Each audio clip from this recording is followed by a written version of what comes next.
myself. I graduated college with honors, secured a good job in finance, and even bought my own house by 27. I'm proud of what I've achieved, even if my parents aren't. Now here's where the current drama starts. My grandfather on my dad's side passed away recently. He was a successful businessman who built a fortune from scratch, and he left behind a significant estate. In his will, he divided his assets equally among his children, my dad and his siblings, and grandchildren, me, Amy, and our cousins. My share of the inheritance was substantial, about $500,000. It would have allowed me to pay off my student loans, invest in my future, and maybe even start my own business someday.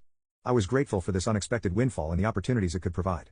However, when the will was read, my parents were visibly upset. They pulled me aside afterward and told me they thought it was unfair that I got an equal share. They said Amy needed the money more because she was struggling. She works part-time at a coffee shop and lives in our parents' basement. I was shocked but tried to stay calm. I explained that this was Grandpa's decision and it wasn't up to them to change it. They insisted that I should do the right thing and give my share to Amy. When I refused, they got angry and started guilt-tripping me, saying I was selfish and ungrateful. My dad brought up every instance he could think of where they had supported me, including paying for my braces, which were medically necessary, buying me school supplies, the bare minimum, and letting me live at home during college, even though I worked part-time to contribute to expenses. He conveniently forgot about the car they bought Amy, the countless shopping sprees, and the fact that they're still supporting her at 25. The situation escalated quickly. My dad, as the executor of the will, decided to take matters into his own hands. He announced that he was going to reinterpret Grandpa's wishes and give my entire share to Amy on top of her own inheritance.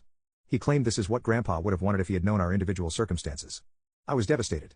Not only was this clearly illegal, but it was also a painful reminder of how little my parents valued me. I tried to reason with them, pointing out that Grandpa had always treated all his grandchildren equally and that he was well aware of our situations. My mom then accused me of speaking ill of the dead by suggesting Grandpa would have wanted anything different from what my dad was proposing. I brought up specific memories of Grandpa encouraging my academic and career pursuits, but my parents dismissed these as misunderstandings. They claimed Grandpa had privately expressed concern about Amy's future and had wanted to ensure she was taken care of. When I asked why he hadn't just written the will that way, they didn't have an answer. Amy, for her part, seemed uncomfortable with the situation but didn't speak up against our parents. When I tried to talk to her privately, she just shrugged and said, "Mom and Dad know best." It was clear she wasn't going to be any help. Feeling hurt and betrayed, I reached out to my paternal grandmother, Grandpa's widow, for advice. She was furious when she heard what was happening. She told me that this was absolutely not what Grandpa had intended and that my parents had no right to change the will. Grandma shared some information that shed new light on the situation.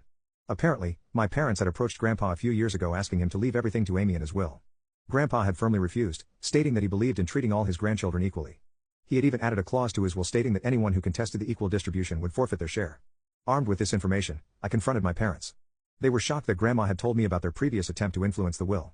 My dad tried to justify it by saying they were just looking out for Amy's future, but I could see the guilt on their faces. Grandma took action immediately. She contacted her lawyer and the other executors of the will. She also reached out to my dad's siblings, who were equally outraged by what my dad was trying to do. Together, they put a stop to my dad's plan.